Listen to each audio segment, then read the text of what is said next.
Hi everyone, welcome to our channel Geeta classes. और tenth basic के हम 2 लेक्चर कर चुके हैं रियल नंबर्स के। आज लेक्चर 3 की बारी है। सो आप स्क्रीन पे देख सकते हो, हम आज जो डिस्कस करेंगे equalities, division, lemma, terminating, non terminating, repeating, non repeating और रेशनल, इरेशनल, ये चीज़ें हम आज डिस्कस करने वाले हैं। ठीक है, तो देखो सबसे पहले स्टार्ट करते हैं इक्वलिट्स, डिवीजन, लेमा। सबसे पहले तो इस निदान के बारे में कि इक्वलिट्स आप पहले भी पढ़ चुके हो 9th क्लास में। ज्योमेट्री के पोस्टुलेट, जैसे ज्योमेट्री में आपने देखा होगा इक्वलिट्स पोस्टुलेट एक अलग से चैप्टर है 9th क्लास में, और इसमें भी हम पढ़ेंगे इक्वलिट्स, डिवीजन, लेमा। सबसे पहले लेमा क्या होता है, देखो लेमा ये मैथमेटिशियन यूज़ करते हैं। किसके लिए यूज़ करते हैं? कोई भी प्रूवन स्टेटमेंट होती है उसके लिए, कि कोई भी प्रूव स्टेटमेंट है उसके लिए क्या बोलेंगे, उसको लेमा बोल देते हैं। तो इस वर्ड से घबराने वाली बात नहीं है। इसने क्या कहा इक्वलिट्स भाई साहब ने, कि इसने बोला कि a equal to B Q plus R और r is less than b greater than equal to 0। देखो वैसे तो ये स्टेटमेंट काफ़ी हार्ड लग रही है, लेकिन बहुत आसान है। आपने छोटी क्लासेस में पढ़ा होगा क्या, कि dividend equal to divisor into quotient plus remainder. ये चीज़ आप पढ़ चुके हो। हिंदी में बोलो तो कि भाज्य इक्वल टू भाजक इनटू गुणनफल प्लस शेषफल। ठीक है, ये आप इसको हिंदी में बोलते हैं। Dividend equal to divisor into quotient plus remainder. अगर और अच्छे से बताऊँ तो मैं आपको ये स्टेटमेंट बोलना चाहता है ये, कि यहाँ पे तो क्या लिखा हुआ है, ए लिखा हुआ है, ये बी है, और यहाँ पे क्यू लिखते हैं आप लोग, और नीचे क्या आता है, रिमाइंडर आता है। ठीक है, तो देखो ये चीज़ तो आपको पता है कि रिमाइंडर जो होता है ये बी से हमेशा क्या होता है, ये कम ही होता है। तो ये स्टेटमेंट बिल्कुल यही बात है। इक्वलिट्स भाई साहब ने कुछ ज़्यादा बड़ी बात नहीं कही थी, ये हम पहले से जानते हैं। ठीक है, बस इस स्टेटमेंट को मैथमेटिकली उसने लिख दिया है, और इससे डरने वाली बात बिल्कुल भी नहीं है। देखो इसका यूज़ कहाँ पे करेगा, जब आपका HCF निकालना होगा 2 नंबर का। जैसे मान लो ए और बी आपको 2 नंबर दे दिए, ठीक है, उसका ही LCM पूछेगा, तो सबसे पहले आपको चेक करना है कि बड़ा कौन सा है। मान लो बी बड़ा है, तो फिर क्या करेगा कि बी को ए से डिवाइड करेगा, फिर जो भी इसका रिमाइंडर आएगा उसको दोबारा ए से डिवाइड करेगा, और जब तक 0 रिमाइंडर ना आ जाए तब तक डिवाइड करता रहेगा।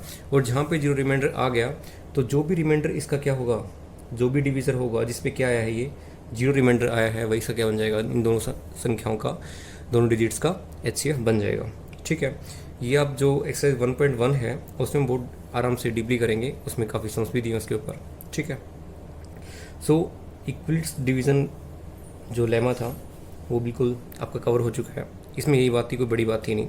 ठीक है, इसके बाद बात आती है terminating and non terminating, terminating and non terminating.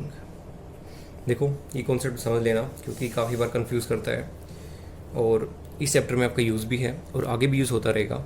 ठीक है, देखो टर्मिनेटिंग क्या होता है, आपने देखा होगा 2 लिखा है, 4.50 लिखा है, 2.75 लिखा है। ठीक है, अगर मैं बोलूँ कि 1.370 लिखा है, ठीक है, और इस तरह की संख्याएं जिसके बाद आप डॉट डॉट नहीं लिखते हो, मतलब क्या है कि इसके बाद दशमलव के बाद आप 0 लिख सकते हो, 2 को 0.00 लिख सकते हो। ठीक है, इसको एक 0 लगा सकते हो, इसके बाद 0 लगा सकते हो। मतलब क्या है कि इसके बाद या तो 0 आएगी या फिर कोई भी संख्या नहीं आएगी। ठीक है, टर्मिनेटिंग यानी कि उसकी पर्टिकुलर क्या है, फिक्स्ड उसकी वैल्यू है। ठीक है, जैसे कि बात करें नॉन टर्मिनेटिंग की, नॉन टर्मिनेटिंग, तो इसमें जैसे आपने देखा होगा 1.333, ये कंटिन्यूस चलती रहता है ना, और इसको आप कैसे लिख सकते हो, 1.3 के ऊपर बार, है ना। आप 9th क्लास में ऑलरेडी पढ़ चुके हो कि हम जो इरेशनल नंबर होते हैं, नॉन टर्मिनेटिंग और रिपीटिंग, जैसे आगे बताएंगे आपको, तो उनको P/Q फॉर्म में कैसे लिखते हो, और जो नंबर लाइन है उसके ऊपर ड्रा कैसे करते हो, ये चीज़ आप 9th क्लास में कर चुके हो। बाकी मैं रिवाइज करवा दूंगा एक बार। देखो नॉन टर्मिनेटिंग हो गया, अब ये भी नॉन टर्मिनेटिंग है, और एक संख्या और लिखता हूँ आपके सामने 1.279825। अब देखो इसमें संख्या ये भी क्या है, नॉन टर्मिनेटिंग है, और ये भी क्या है, नॉन टर्मिनेटिंग है। लेकिन आप देखोगे इसमें 3 बार बार क्या हो रहा है, रिपीट हो रहा है, लेकिन इसमें कोई भी संख्या रिपीट नहीं हो रही है तो ये भी टर्मिनेटिंग। तो इसी के बेस पे आगे क्या बन जाएंगी, नॉन टर्मिनेटिंग में 2 बन जाएंगी, रिपीटिंग और नॉन रिपीटिंग। कि एक फिक्स पैटर्न अगर रिपीट होगा बार बार तो कौन सी बन जाएगी, रिपीटिंग, जैसे 1.33, और आपने देखा होगा 0.6666 इस तरीके से, ठीक है। ये आगे कंटिन्यूस चलता रहता है। और ये कैसी बन जाएंगी, नॉन रिपीटिंग। जैसे आपने पाई की वैल्यू देखी होगी, कितनी होती है, 3.14159 समथिंग समथिंग इस तरह की कुछ होती है, ठीक है। तो आप, आई होप आपको ये तो चीज़ समझ में आ गई होंगी कि repeating, non repeating, non terminating और टर्मिनेटिंग बोलते किसको हैं। अब आगे देखते हैं कि इनका रेशनल और इरेशनल से क्या लेना देना है। देखो सबसे पहली बात, रेशनल और इरेशनल चेक करने के लिए सबसे पहले कुछ स्टेप लिख देता हूँ मैं। स्टेप नंबर 1, सबसे पहले आप चेक करोगे द फ्रैक्शन इज टर्मिनेटिंग और नॉन टर्मिनेटिंग। ये आपका स्टेप नंबर 1 होना चाहिए। अगर वो टर्मिनेटिंग है तो वो ऑलवेज क्या बनेगी, रेशनल, ठीक है। अगर नॉन टर्मिनेटिंग है तो इसमें 2 कंडीशन बनेगी, कौन सी, first, either it is repeating, and second one, it is non repeating, ठीक है, ओके। जो भी कॉम्बिनेशन बनेगा किसका, नॉन टर्मिनेटिंग और रिपीटिंग का, वो क्या बनेगा, ऑलवेज रेशनल, ऑलवेज रेशनल। और जो भी कॉम्बिनेशन बनेगा non terminating plus non repeating का, वो क्या बनेगा, ऑलवेज इरेशनल, ऑलवेज इरेशनल।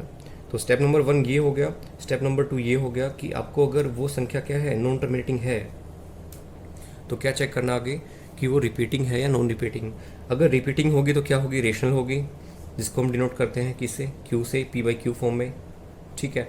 और ऑलवेज जो आगे जो होगी दूसरी टाइप की, जैसे नॉन रिपीटिंग होगी और नॉन टर्मिनेटिंग होगी तो क्या होगी, ऑलवेज इरेशनल, जिसको डिनोट करते हैं q बार से, और इसको p/q करके काट दो। ये p/q फॉर्म में इसको नहीं लिख सकते हैं, ठीक है। जैसे कि एग्जांपल मैंने आपको बताया था कि पाई क्या है, 3.14159, non terminating, non terminating plus non repeating. तो ये क्या बनेगा आपका, इसीलिए पाई क्या होता है, इरेशनल नंबर, इरेशनल नंबर। और 22/7 मैंने आपको बताया था पाई की वैल्यू 22/7 नहीं होती है। पाई की वैल्यू क्या होती है, 3.14159, वो अप्रोक्सीमेट हम लेते हैं 22/7, ठीक है, 22/7। तो ये क्या बनती है आपकी, रेशनल, क्योंकि ऑलरेडी दिख रही है कि भाई p/q फॉर्म में ये ऑलरेडी है। और एक जैसे कि मैंने आपको बताया था 3.14, अब ये तो क्या है, ये तो ऑलरेडी टर्मिनेटिंग है। अगर 3.14 देखोगे तो क्या है, ऑलरेडी टर्मिनेटिंग है, और इसको आप 314/100 लिख सकते हो। इसको आगे आप 2 से काट के भी p/q फॉर्म में लिख सकते हो। तो ये भी क्या बनेगी आपकी, रेशनल बनेगी, ठीक है। तो रेशनल, इरेशनल आपको समझ में आ गया होगा। Terminating, non terminating, repeating, non repeating, किस तरीके से हम इसको रेशनल और इरेशनल में डिवाइड करते हैं, चेक कैसे करते हैं। स्टेप 1 है आपका कि आपको चेक करना है कि the fraction is repeating, terminating और नॉन रिपीटिंग, ये चेक करना है। टर्मिनेटिंग कैसे पता लगेगा, कि जिस संख्या के आगे डॉट वोट नहीं हो तो उसको क्या बोलेंगे, एक फिक्स संख्या हो, फिक्स वैल्यू हो उसकी, तो क्या बोलेंगे। अब देखो आपने ये भी देखा होगा, जैसे मैं आपको करके दिखाता हूँ, 10/3, इसकी वैल्यू क्या आती है, इसकी वैल्यू आती है हमारे पास 3.333, है ना। और इसको लिख सकते हैं किस तरीके से, इसको आप लिख सकते हो 3.3 बार, ऐसे ही है, ठीक है। अगर जैसे आपने देखा होगा, आपने 9th क्लास में सीखा था कि इसको p/q फॉर्म में कैसे लिखेंगे। मान लो क्वेश्चन यही है कि 3.3 बार है, ठीक है। इसको आपको किस में लिखना है, इसको आपको लिखना है p/q फॉर्म में। तो आप देख चुके हो 9th क्लास में, वैसे एक बार रिपीट कर देता हूँ मैं। इसको मानते हैं x के बराबर, ये आ गया 3.333, लिख दिया। अब देखो जितनी के ऊपर बार लिखा है उसको करो आप 10 से मल्टीप्लाई, 10x कितना आ गया, ये आपका बन जाएगा 33.333, ओके, ठीक है। अब 33.33 को इस तरीके से कॉम्बिनेशन लिखना है ताकि इसके बाद 33 के बाद क्या बन जाए, 0 बन जाए। चलो देखते हैं। अब इसको आप लिख सकते हो 33.333, एक बार इसमें हम प्लस x करेंगे यानी कि 3.33 और एक बार माइनस करेंगे 3.3333। ठीक है।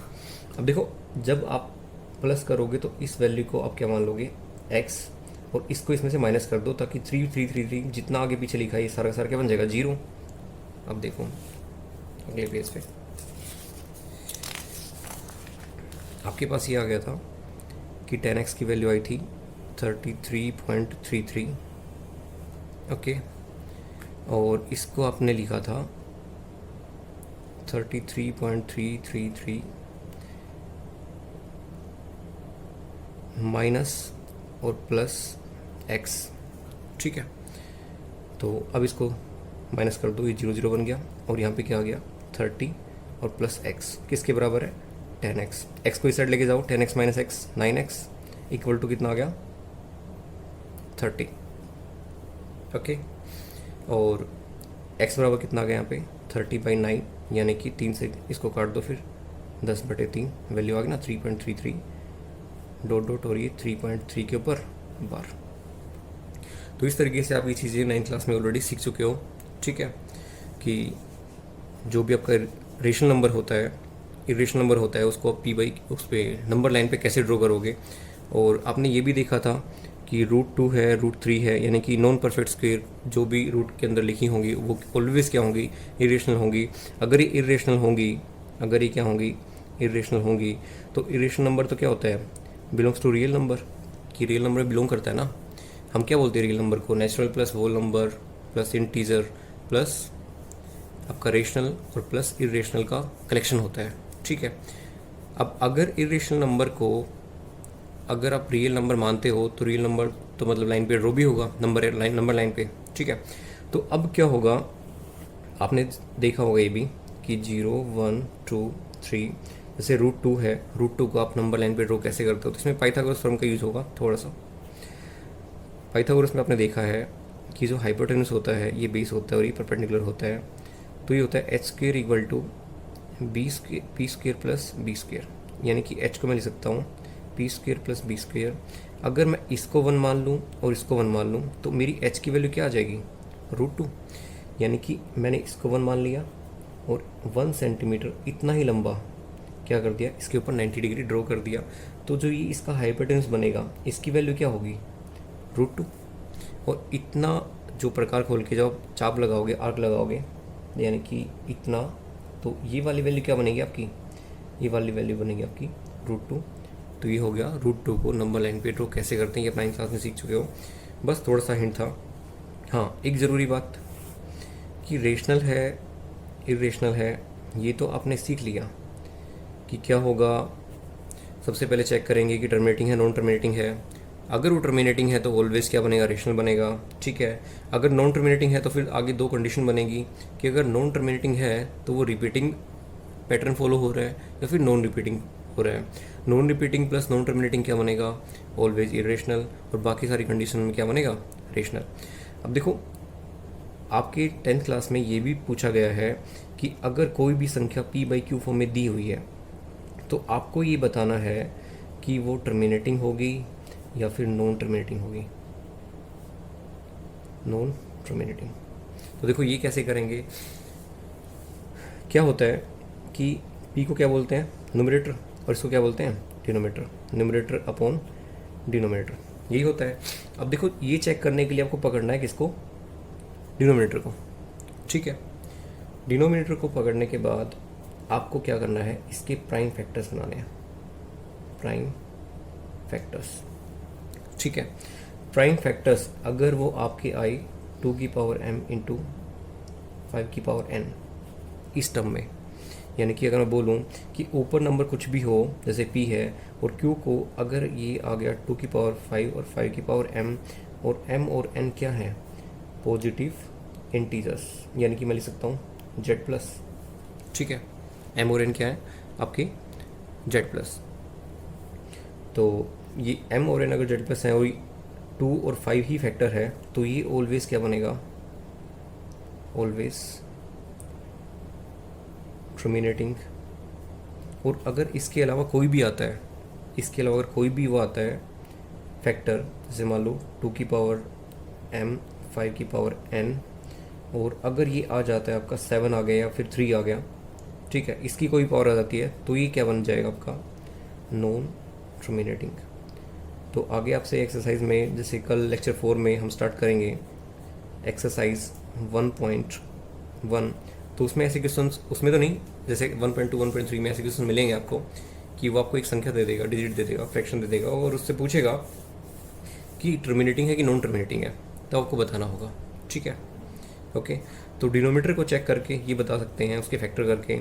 अगर वो 2 की पावर m और 5 की पावर n में है, जैसे मैं एग्जांपल दूं आपको, तो मैंने दे दिया 7/25 यानी कि 7/25, ये बताओ टर्मिनेटिंग होगी या नॉन टर्मिनेटिंग होगी, ठीक है। तो देखो 7/25 डिनोमीटर, इसको मैं कैसे लिख सकता हूँ, 5 × 5, या ये प्राइम और ये प्राइम, ये इसको मैं लिख सकता हूँ 5 की पावर 2, 2 क्या है, पॉजिटिव इंटीजर भी है, ठीक है, और इंटू 2 की पावर 0, ठीक है। ओके, तो ये 2 हो गया, और कोई फैक्टर बन रहा है, सिर्फ यही बन रहा है, या 5 का बने या 2 का बने या दोनों का बने, इसके अलावा कोई भी थर्ड नंबर का फैक्टर आएगा तो उसमें हम उसको आप नहीं लगा सकते हो। तो ये क्या बनेगा आपका, ये आपका बनेगा टर्मिनेटिंग, ठीक है। जैसे एक और एग्जांपल मैंने ले लिया 437, ठीक है। अब देखो 437 2 से डिवाइड हो रहा है, नहीं से हो रहा, 3 से, 3 7 10 4 14, 3 से भी नहीं हो रहा, 4 से, 5 से, 6 से, 7 से, 7 नहीं, 7 से भी नहीं हो रहा है। देखो इसके प्राइम फैक्टर्स बनेंगे नहीं, इसका तो एक ही बनेगा 1 × 437 और ऊपर 21 है, मतलब ये क्या बनेगा आपका, ये आपका बनेगा नॉन टर्मिनेटिंग। राइटिंग थोड़ा देख लेना, वैसे मैं आपको बोल रहा हूँ वो आपको समझ में आ रहा होगा, ठीक है, आई होप। और ये था आज के लिए, बेसिक में इतना ही। तो ये चीज़ें आपको काफ़ी हेल्प करेंगी। आपका चैप्टर नंबर 1 जो बेसिक है वो आपका हो चुका है। जिस तरीके से अभी गवर्नमेंट में कोरोना वायरस के अगेंस्ट वैक्सीनेशन हो रहा है, तो ये 3 लेक्चर आपको एज ए वैक्सीन की डोज के तरीके काम करेंगे, और आपका मैथ आई होप कि थोड़ा वो स्ट्रॉन्ग हो गया होगा। बाकी जैसे जैसे एक्सरसाइज करते जाएंगे, एक एक क्वेश्चन आपके सामने इन्हीं पेज पर सोल्व होता दिखेगा, और बहुत प्यार से, बहुत आसान तरीके से, ठीक है। ठीक है, अगर आपको आज कुछ नया सीखने को मिला हो तो वीडियो को लाइक करें, चैनल को सब्सक्राइब करें और अच्छे से कमेंट करें, ठीक है। Okay, bye.